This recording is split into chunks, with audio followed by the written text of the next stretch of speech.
Students, मैं Prince Pandey एक बार फिर से आपके सामने आ गया हूँ। और स्टूडेंट्स, मैं गुरु क्लासेस के ऑनलाइन प्लेटफॉर्म पे एक बार फिर से आपका बहुत बहुत स्वागत करता हूँ। तो स्टूडेंट्स, हमने लेक्चर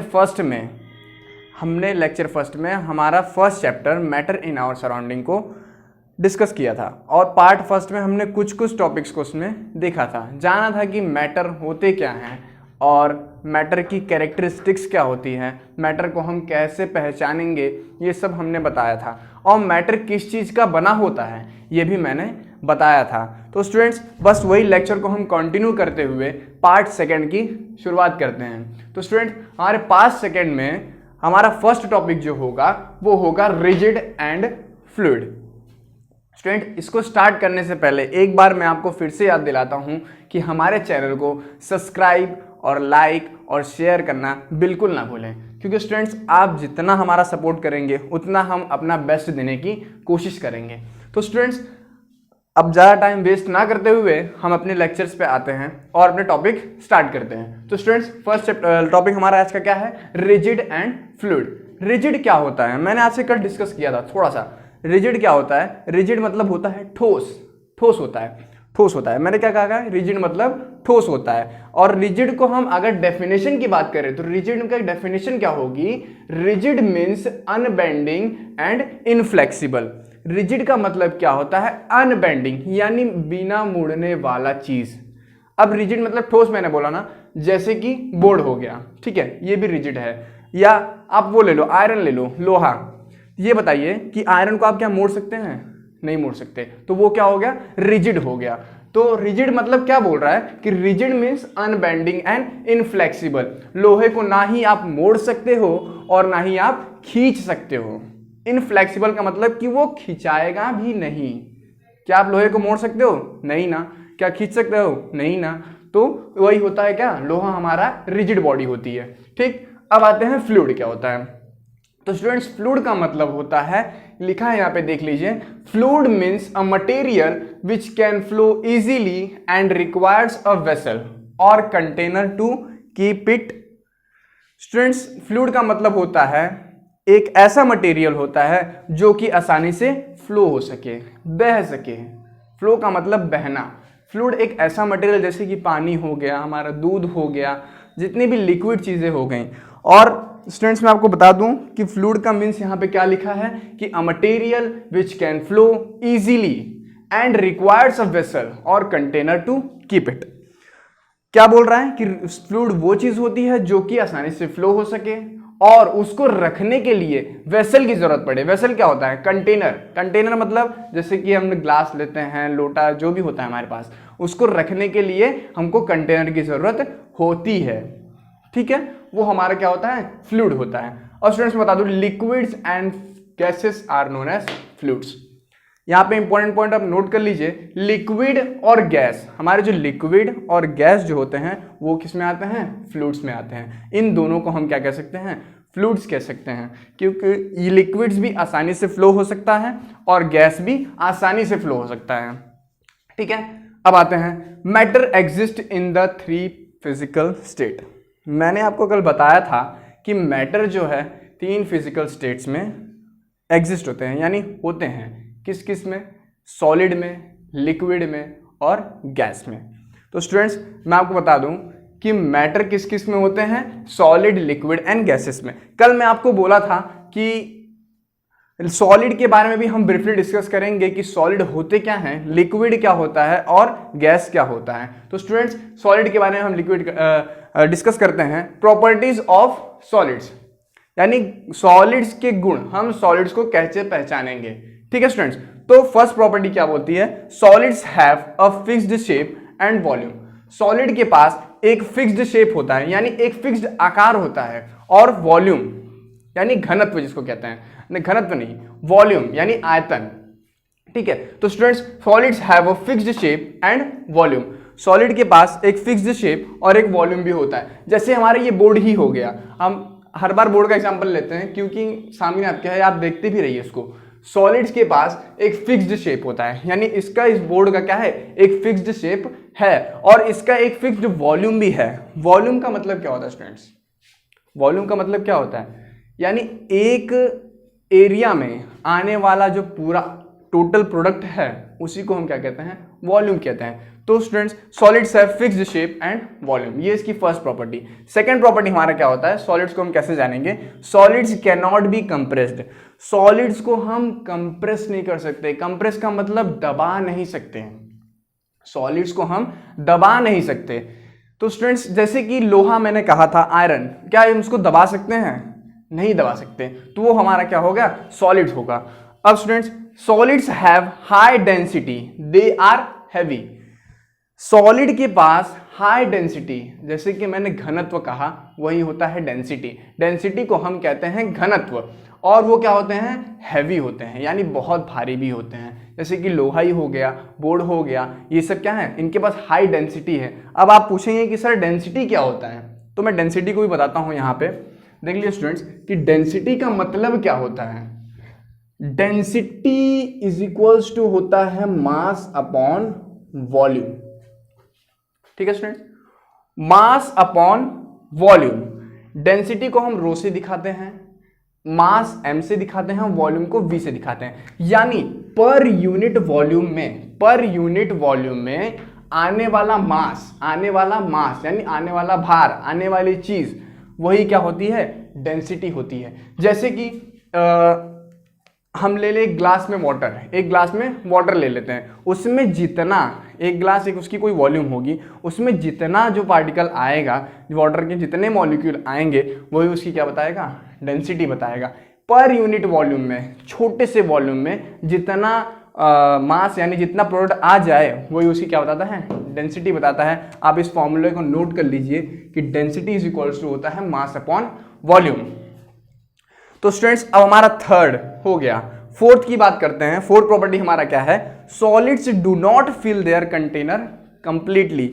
जैसे स्टूडेंट्स अगर मैं ग्लास में कोई एक बॉल डाल दूं तो क्या वो अपने कंटेनर, वो ग्लास को क्या पूरी तरह से भर लेगा, नहीं भर पाएगा।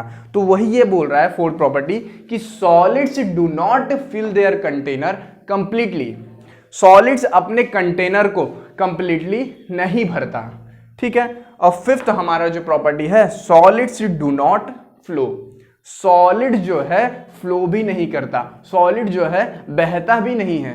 क्या अब ये बोर्ड बहेगा, नहीं बहेगा। क्या लोहा जो मैं आपसे बताया वो बहेगा, नहीं बहेगा। ये जो मार्कर मैंने लिया है क्या ये बहेगा, नहीं बहेगा। तो ये क्या बोल रहा है कि सॉलिड्स डू नॉट फ्लो, ठीक है, सॉलिड्स बहता भी नहीं है। तो ये अब मैं आपको क्या कहा था कि सॉलिड्स, लिक्विड एंड गैसेस के बारे में हम ब्रीफली डिस्कस करेंगे। अब आपको क्लियर हो गया होगा कि सॉलिड वाकई में होता क्या है। अब स्टूडेंट्स आते हैं हम लिक्विड के बारे में जानते हैं कि लिक्विड की क्या क्या प्रॉपर्टी होती हैं, प्रॉपर्टी का मतलब क्या क्या गुण होते हैं लिक्विड के, तो ये हम जानेंगे। अब लिक्विड के बारे में भी जानते हैं कि लिक्विड वाकई में होता क्या है, लिक्विड को हम कैसे पहचानेंगे। तो स्टूडेंट्स फर्स्ट हमारा लिक्विड की प्रॉपर्टी क्या बोलता है कि liquids have fixed volume but they have no fixed shape, liquids have fixed volume but they have no fixed shape. Liquid के पास वॉल्यूम तो फिक्स होता है, वॉल्यूम इज इक्वल्स टू होता है एरिया इनटू लेंथ। वॉल्यूम का भी आप फॉर्मूला लिख लीजिए, वॉल्यूम इज इक्वल टू होता है एरिया इनटू लेंथ, ये फॉर्मूला आप लिख लीजिए। यानी जितने एरिया में और जितने लेंथ में, दोनों के प्रोडक्ट को हम क्या कहते हैं, वॉल्यूम कहते हैं। तो students liquid have fixed volume but they have no fixed shape. अब क्या बोल रहा है कि लिक्विड की फर्स्ट प्रॉपर्टी है कि लिक्विड के पास वॉल्यूम तो फिक्स्ड होता है लेकिन उसके पास शेप फिक्स्ड नहीं होता। जैसे पानी को ले लीजिए, अगर मैं यहाँ पे एक गिलास पानी गिरा दूं तो यहाँ पे वो पानी काफी एरिया कवर करेगा, काफी वॉल्यूम कवर कर लेगा, ठीक, कोई फिक्स्ड उसका शेप नहीं होगा, वो ऐसे ऐसे वैसे। अब अगर उसको किसी कंटेनर में रख दिया जाए, किसी ग्लास में डाल दिया जाए तो उसका एक फिक्स्ड शेप आ जाएगा। तो स्टूडेंट्स वही बोल रहा है कि लिक्विड्स के पास वॉल्यूम तो फिक्स होता है, जैसे कि हमने जमीन पे भी अगर पानी को उतना ही गिराएंगे तो वो उतना वॉल्यूम तो उसका वही होगा, उसी पानी को ग्लास में डालेंगे लेकिन वो फिक्स्ड शेप ले लेगा, एक कोई शेप ले लेगा ना। तो वही वो कह रहा है कि लिक्विड के पास वॉल्यूम तो होता है फिक्स्ड, बट जो है फिक्स्ड शेप नहीं होता। सेकेंड प्रॉपर्टी है लाइक सॉलिड्स, सॉलिड्स की तरह liquid can not be compressed much. देखिए सॉलिड को हम कंप्रेस तो नहीं कर सकते हैं, तो वैसे ही बोल रहा है कि लिक्विड को भी सॉलिड की तरह हम कंप्रेस नहीं कर सकते। क्या पानी को आप दबा सकते हो? नहीं दबा सकते। तो वही वो बोल रहा है कि लाइक सॉलिड्स, सॉलिड की तरह लिक्विड को can not be compressed much, liquid को भी हम कंप्रेस्ड नहीं कर सकते। थर्ड हमारी प्रॉपर्टी क्या है? Liquid have moderate to high density, liquid के पास हाई डेंसिटी नहीं होती, मॉडरेट होती जरूर है, लेकिन थर्ड क्या बोल रहा है? They are usually less dense than solid. जो लिक्विड होता है वो सॉलिड से क्या होता है? लेस डेंस होता है, यानी उसका घनत्व जो होता है बहुत कम होता है लिक्विड के कंपेयर में।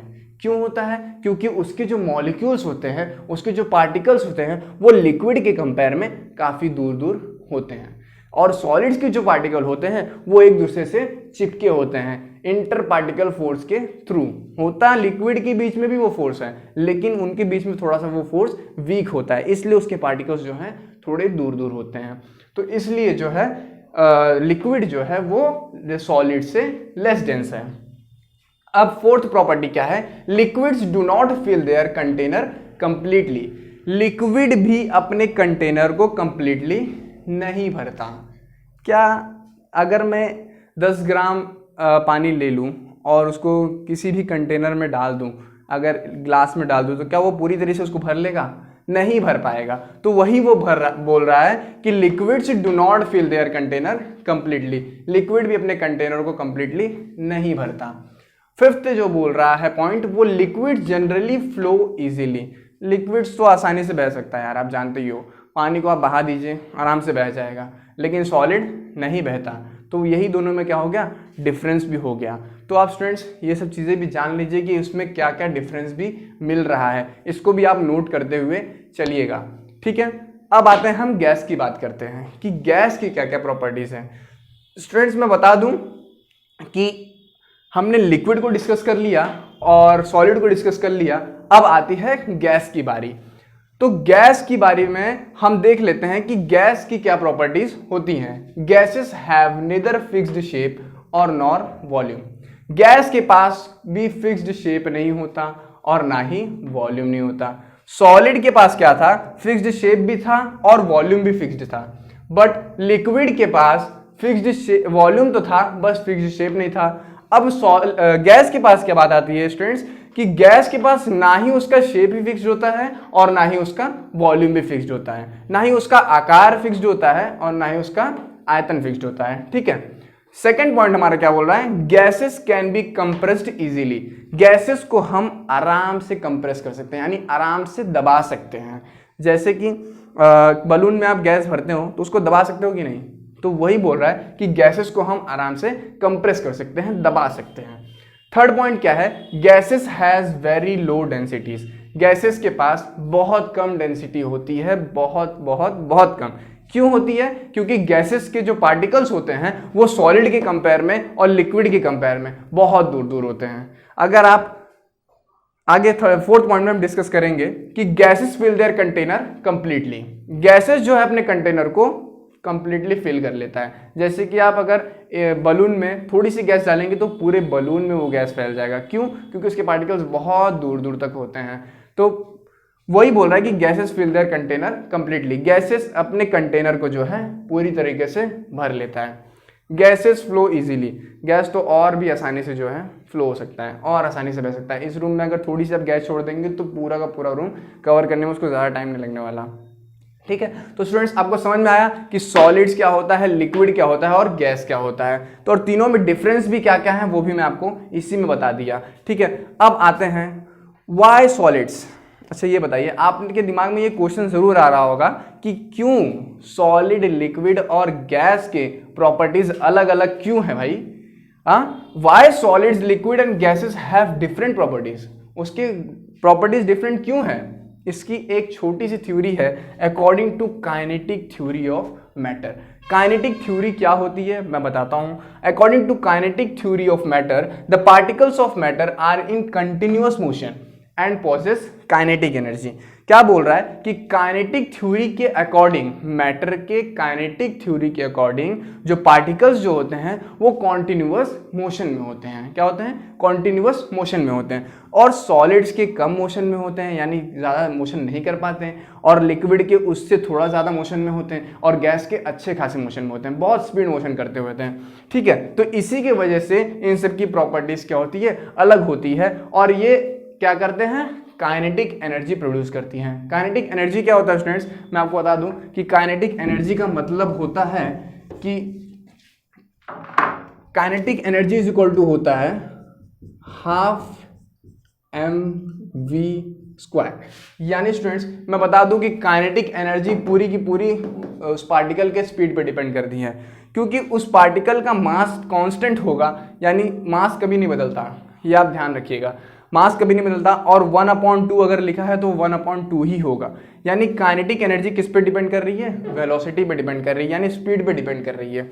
तो काइनेटिक एनर्जी पूरा का पूरा स्पीड पे डिपेंड करती है। तो सॉलिड में पार्टिकल की स्पीड बहुत कम होती है, इसलिए उसका जो है काइनेटिक एनर्जी कम होता है, और लिक्विड में उससे ज़्यादा होती है तो उसकी काइनेटिक एनर्जी उससे ज़्यादा होती है, और उसकी गैस में जो है बहुत दूर दूर होते हैं और बहुत स्पीड में मूव करते हैं, तो उसकी काइनेटिक एनर्जी दोनों के कंपेयर में बहुत ज़्यादा होती है। इसीलिए इन तीनों के जो है प्रॉपर्टीज़ में भी डिफरेंट आता है। तो बात समझ में आई?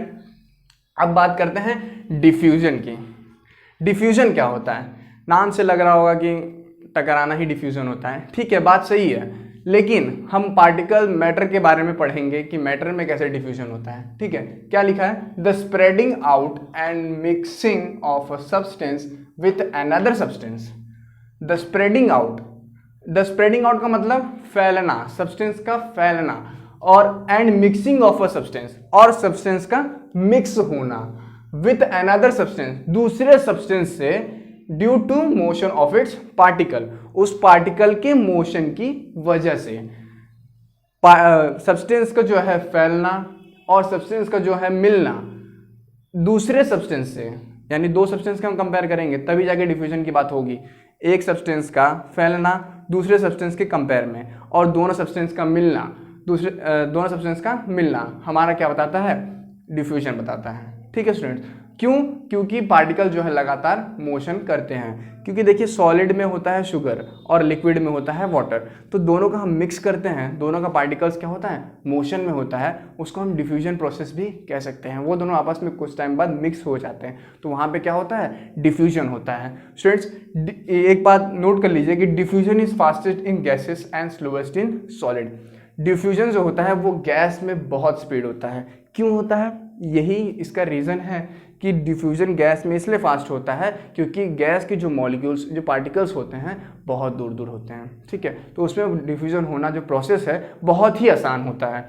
और स्लोवेस्ट इन सॉलिड, सॉलिड में बहुत स्लो होता है, क्योंकि सॉलिड के जो पार्टिकल्स होते हैं बहुत टाइटली बॉन्डेड होते हैं, बहुत एक दूसरे से ज़्यादा चिपके होते हैं, इसलिए उसमें क्या होता है? डिफ्यूजन बहुत ही स्लो होता है लेकिन बहुत स्लो होता है। ठीक है, the rate of diffusion increases on increasing the temperature. अब क्या बोल रहा है? The rate of diffusion. Rate का मतलब क्या होता है स्टूडेंट? आप जान लीजिए कि रेट का मतलब होता है कि पर यूनिट टाइम पे, यानी 1 सेकंड की बात करूं तो उस टाइम में कितना डिफ्यूजन हुआ, कितने पार्टिकल्स एक दूसरे से जो है बॉन्ड हुए, एक दूसरे से जो है मिक्स हुए, तो वही हमारा क्या बताता है? रेट बताता है। जैसे 1 सेकंड में कितने पार्टिकल मिक्स हुए, वही वो बताएगा क्या? रेट होगा। The rate of diffusion increases on increasing the temperature of the diffusing substance. बोल रहा है कि जो डिफ्यूजिंग सब्सटेंस जिसको हम डिफ्यूज करा रहे हैं, ठीक है, उसका रेट इंक्रीज करेगा, वो ज़्यादा 1 सेकंड में ज़्यादा से ज़्यादा मिक्स होएगा। कब? जब उसके टेम्परेचर को हम इंक्रीज करेंगे। टेम्परेचर इंक्रीज करते ही वो थोड़े समय में बहुत ज़्यादा पार्टिकल्स को मिक्स करना स्टार्ट करेगा। तो वही क्या बोल रहा है कि the rate of diffusion increases on increasing the temperature of the diffusing substance. तो स्टूडेंट्स इतनी बात क्लियर हो गई। अब हम पार्ट 3 में लेक्चर को आगे बढ़ाएंगे और इसमें और नए नए टॉपिक्स को सीखेंगे। स्टूडेंट्स, इस टॉपिक में जो भी चीज़ें आपको डाउट होंगी, जो कुछ भी नहीं समझ में आया होगा, तो कमेंट करके मुझसे पूछना बिल्कुल ना भूलें। आप कमेंट करिए, मैं आपको आपके क्वेश्चन का आंसर दूंगा। वैसे तो मैं कोशिश करता हूं कि आपके मन में कोई क्वेश्चन ना आए, लेकिन अगर तब भी कोई क्वेश्चन आता है तो आप ज़रूर कमेंट करना तो बिल्कुल ना भूलें। और शायद आप वीडियो को लाइक करना भूल जाते हैं, तो लाइक करना बिल्कुल नहीं भूलिएगा और हमारे चैनल को ज़्यादा से ज़्यादा शेयर करिएगा और सब्सक्राइब करिएगा। ओके स्टूडेंट्स, आज हम अपना लेक्चर यहीं पे समाप्त करते हैं और कल आप पार्ट 3 में फिर से आपसे मिलते हैं। Okay, thank you so much.